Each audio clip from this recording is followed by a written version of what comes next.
Antaonany maro no tsy nasiam-panamboarana ny lalam-pirenena fahafolo iny. Raha ny Repoblika voalohany no nanao ny fanamboarana izay efa simba tanteraka izy amin'izao fotoana izao. Tsy mitratra ny mitady vahaolana ho an'ny fampandrosoana ny faritra nefa ny fitondram-panjakana. Ka vokatry ny fifanarahana izay nataon'ny firenena malagasy tamin'ny alalan'ny filoham-pirenena Hery Rajaonarimampianina sy ny fanjakana Sinoa dia fantatra izany fa hasiam-panamboarana ny lalam-pirenena fahafolo izay mampitohy an'Andranovory sy Ampanihy. Io no votoaty ny fihaonana nataon'ireo tompon'andraikitry ny orinasa China Railways sy ny lehibe ny faritra Atsimo andrefana ny colonel Rabé Gilles. Mba ny lalana moa zany ny diany zareo. Tsika angamba miara mahita fa io société io no manamboatra ny route nationale numéro 9 izay efa ho vita amin'izao fotoana zao.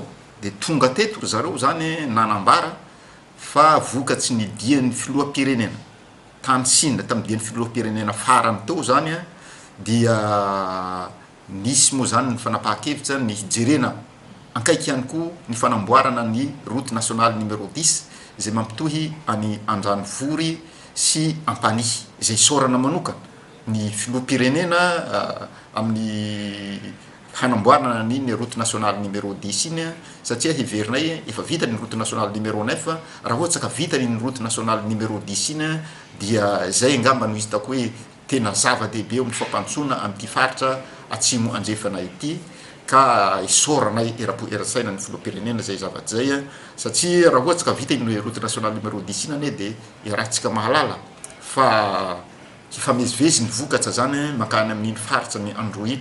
Tombony lehibe ho an'ny fampandrosoana ara-toekarena ho an'ity faritra ity ny fahavitan'izao fotodrafitrasa izao. Antony noho izy mampitohy ny faritra telo ato anatin'ny faritany Toliara dia ny faritra Atsimo andrefana, Androy ary ny faritra Anosy.